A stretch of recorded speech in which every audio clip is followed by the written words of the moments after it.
Hello students, welcome back. आज हम लोग बात करेंगे accounting for partnership firm fundamental part 19 के बारे में। यहाँ पे हम लोग रेटिफिकेशन ऑफ एंट्री आज से स्टार्ट कर रहे हैं। तो अभी तक जो आपने वीडियोस देखा था वो तो उसमें रेटिफिकेशन ऑफ एंट्री नहीं था। नॉर्मली इसमें हम लोग क्वेश्चंस लगा रहे थे, पीएल अप्रोप्रिएशन बना रहे थे, पार्टनर्स कैपिटल बना रहे थे और पीएल अकाउंट भी बना रहे थे। लेकिन अब वो उसके आगे का पॉइंट है। यहाँ पे क्या होता है कि जो भी अकाउंटेंट होता है वो पार्टनरशिप फर्म का अकाउंट बना चुका होता है और कुछ ऐसी चीज़ें जो वो भूल जाता है उसको बाद में हम सही करते हैं। ठीक है, तो उसकी एक रेटिफिकेशन एंट्री पास होती है। तो आइए देखते हैं क्या क्या चीज़ें होती हैं। Adjustment in the close account मतलब अकाउंट वो क्लोज होता है, लेकिन फिर भी हमको लास्ट में उसको एंट्री सही करने के लिए एडजस्टमेंट करना पड़ता है। Some time the account of the partnership firm have been close after the financial year it is discovered that there have some error or omission in the account. Usually the following types of error and omission are discovered. तो error और omissions होते हैं। Error का मतलब mistake हो गया, omission का मतलब हम भूल जाते हैं कुछ लिखना। तो दो तरीके के प्रॉब्लम्स अकाउंट्स में आपको दिखेंगे जो अभी आप क्वेश्चंस लगाएंगे। या तो एरर रहेगा, एरर का मतलब जहाँ 5% इंटरेस्ट देना था वहाँ 6% दे दिए, जहाँ 6% देना था वहाँ 4% दे दिए, तो ये एरर हो गया। ओमिशन का मतलब हो गया हम देना ही भूल गए, इंटरेस्ट ऑन कैपिटल देना ही भूल गए, इंटरेस्ट ऑन ड्राइंग चार्ज करना ही भूल गए, ठीक है, सैलरी देना ही भूल गए। तो ये सब ओमिशंस में आते हैं। देखते हैं क्या क्या ओमिशंस हैं और क्या क्या एरर हैं। When the interest on capital और ड्राइंग में हैव बीन ओमिटेड, तो यहाँ पे इंटरेस्ट ऑन कैपिटल और ड्राइंग हमने चार्ज करना ही हम भूल गए, तब इसको हम सही करेंगे। When the profit and loss have been distributed among the partner in the wrong proportion, profit and loss बांटा तो गया पार्टनर्स को लेकिन गलत प्रपोर्शन में बांट दिया गया। तो ये किसका एग्जाम्पल हो गया? ये एरर का एग्जाम्पल हो गया।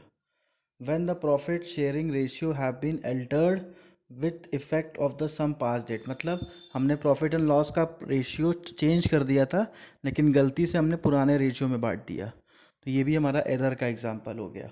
when the salary और commission payable to the person have been omitted, तो ओमिशन का एग्जांपल क्या है कि हमने सैलरी बोला था देने के लिए, सैलरी देना हम भूल गए, कमीशन देना था कमीशन देना भूल गए। तो ऐसे क्वेश्चंस को अब हम लोग लगाएंगे कि जहाँ पे एरर और ओमिशन होता है।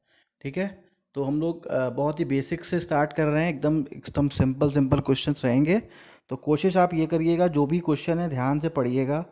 नहीं समझ में आता एक दो बार तीन बार वीडियो देखिएगा, ठीक है।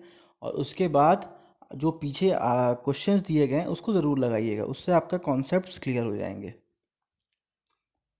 देखिए ए बी सी पार्टनर है, इनका कैपिटल है 5 लाख, 3 लाख, 50,000, 30,000, 25,000 और 15,000। तो चार पार्टनर्स हैं और इनका जो क्लोजिंग हुआ है वो 31 मार्च को हुआ है।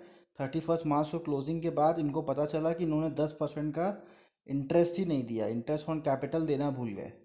तो अब कैसे इसको सॉल्व करेंगे देखते हैं। तो 10% ऑफ इंटरेस्ट ऑन कैपिटल नहीं दिया तो बताइए कितना होगा। 10% निकालेंगे 5,000 आएगा, इसका 10% निकालेंगे 3,000 आएगा, इसका 10% निकालेंगे 2,500 आएगा, इसका 10% निकालेंगे 1,500 आएगा। क्लियर है? ये तो समझ में आ ही रहा है कि इतना इंटरेस्ट ऑन कैपिटल हमको देना चाहिए था, सबका 10-10% निकाल के रख लेंगे। उसके बाद हम बनाएंगे एक टेबल, जिसको हम बोलते हैं टेबल शोइंग एडजस्टमेंट। तो टेबल शोइंग एडजस्टमेंट में सबसे पहले हम ऊपर लिखेंगे आईओसी, इंटरेस्ट ऑन कैपिटल, जो उनको देना था।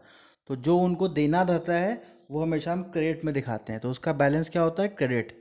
ये याद रखिएगा क्योंकि ये बहुत ही इंपॉर्टेंट पॉइंट है, आगे आपको मदद करेगा।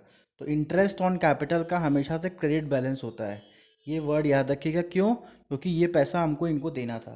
तो हमको कितना देना था? 5,000, 3,000, 2,500 और 1,500। इन सबको हमने ऐड कर दिया, हमारा टोटल कितना आ गया? 12,000। टोटल 12,000 रुपये हमको अपने चार पार्टनर्स को देना था इस रेशियो में। ठीक है, लेकिन गलती क्या हुई हमसे? हमने 12,000 रुपये दिया तो इनको, लेकिन वो हमने इनको इक्वली बांट दिया। तो जो इक्वली बांट दिया मतलब ये पैसा इनसे हमको लेना है वापस। तो हम यहाँ पे डेबिट का निशान लगा देंगे। ठीक है, जो पैसा लेना होता है वो डेबिट का निशान लगा देते हैं, जो पैसा देना होता है वो क्रेडिट का निशान लगा देते हैं। ये ज़रूर याद रखिएगा और एग्ज़ाम में ये दोनों डेबिट क्रेडिट लिखना मत भूलिएगा। ठीक है, टेबल ऐसे ही आप बनाएंगे और ये क्रेडिट और डेबिट ज़रूर लिखेंगे। तो यहाँ पे अब डेबिट लिख दिए। अब देखिए अब क्या करेंगे, ये पैसा अब इनको देना था 5,000, दे दिए 3,000। तो उस कंडीशन में अब क्या करेंगे, इनको 2,000 रुपये और देना पड़ेगा। तो देखिए 2,000 रुपये और देना पड़ेगा, 2,000 लिख दी। तो मतलब या तो आप इसको ऐसे समझ लीजिए, या फिर आप सबको माइनस कर दीजिए, जितना भी यहाँ लिखा है सबको माइनस कर दीजिए। तो हमने यहाँ पे माइनस किया, हमारा आ गया 2,000 रुपये। हमने यहाँ पे 3,000 में 3,000 यहाँ एकदम सही है, क्योंकि 3,000 देना था, 3,000 दे चुके हैं। और यहाँ पे 2,500 रुपये दिए हैं, इनको देना था 3,000, तो इनसे 500 वापस लेना है, 500 लिख दिए। और यहाँ पे 1,500 इनको देना था, हमने दे दिया 3,000, इनसे 1,500 वापस लेना पड़ेगा। तो या तो आप केवल ऐसे याद कर लीजिए कि जो ये होता है इसको माइनस कर देंगे, माइनस कर देंगे। और उसके बाद क्या करेंगे, हम यहाँ पे ये सिग्नल लगाना पड़ेगा, जो ये है डेबिट क्रेडिट। ये कैसे लगाते हैं, देखिए यहाँ पे 5,000 क्रेडिट है और यहाँ 3,000 डेबिट है। तो पहले तो माइनस कर दिए, 2,000 हो गया। अब किसका सिग्नल बड़ा है, तो इसका देखिए बड़ा है, तो यहाँ पे क्रेडिट लगा दिए। अब यहाँ पे हम इसको माइनस करेंगे, तो अब इसमें से देखेंगे किसका सिंबल बड़ा है। इसमें सिंबल किसका बड़ा है, डेबिट इसका बड़ा है, 3,000 का। 3,000 2,500 से बड़ा होता है ना, तो 3,000 बड़ा है। 3,000 का सिंबल क्या है, डेबिट, तो हमने यहाँ पे डेबिट लगा दिया। अब इन दोनों को माइनस किए, हमारा आया 1,500 रुपये। अब इन दोनों में कौन सा सिंबल बड़ा है, तो 3,000 बड़ा है, 3,000 का सिंबल क्या है, डेबिट, तो हमने डेबिट लगा दिया। तो जो सिंबल बड़ा है उसका हमने सिंबल लगा दिया। तो इस तरीके से भी आप कर सकते हैं, ये ज़्यादा इजी तरीका है। ठीक है, आगे चल के कन्फ्यूजिंग ना हो, इसलिए हम लोग ने ये नया तरीका निकाला है कि आप पहले माइनस कर दीजिए सबको आपस में, उसके बाद जिसका सिंबल बड़ा है उसको लगा दीजिए। इन दोनों में जैसे सिंबल बड़ा किसका है बताइए, हाँ 5,000 रुपीज़, तो 5,000 का सिंबल लगा दिए। इस तरीके से अगर आप क्वेश्चन लगाते हैं तो आगे जब टफ क्वेश्चंस भी आएंगे ना, तो आपको दिक्कत नहीं होगा। तो अब इसको जनरल एंट्री के फॉर्म में लिखना है। तो सी और डी कैपिटल को हमने डेबिट कर दिया और ए को क्रेडिट कर दिया, अपने आप ये बैलेंस हो जाएगा। तो इसमें आपको बैलेंस करने की ज़रूरत नहीं पड़ेगी, क्वेश्चन ऐसे ही लगेगा।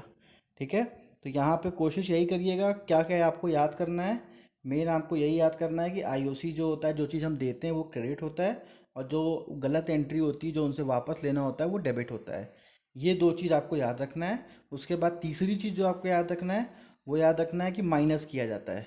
इसको डेबिट क्रेडिट को माइनस करते हैं, फिर जो आंसर आता है उसमें सिंबल उसका लगाते हैं जो क्रेडिट होता है। क्लियर है, और जो डेबिट होता है, जो मतलब जो सिंबल जो बड़ा है, उस डेबिट बड़ा है तो डेबिट लगाएंगे, क्रेडिट बड़ा है तो क्रेडिट लगाएंगे। तो इस तरीके से आपको क्वेश्चन लगाना है। तो बहुत ही सिंपल क्वेश्चन है, वीडियो एक दो बार और देखेंगे तो आपका कॉन्सेप्ट एकदम क्लियर हो जाएगा। अब ये देखिए, ये सारे क्वेश्चंस आपको दिए गए हैं, सेम इसी क्वेश्चन पे बेस्ड हैं। ठीक है, तो सॉल्व करिए एकदम सेम ऐसे ही फॉर्मेट बना के, और ये क्वेश्चंस लगाएंगे तो आपका कॉन्सेप्ट ऑटोमेटिक जो पीछे वाला है वो भी क्लियर हो जाएगा। और वीडियो को कम से कम एक दो बार तीन बार देखिए। ठीक है, ये नहीं कि 10 मिनट का 5 मिनट का वीडियो हम 5 मिनट में देख के ख़त्म कर दें। वीडियो जितनी बार देखेंगे उतना ज़्यादा आपका कॉन्सेप्ट क्लियर होगा। तो इस चीज़ को ध्यान रखिए। अब इसके बाद हम लोग नेक्स्ट टॉपिक पे चलेंगे। Thank you.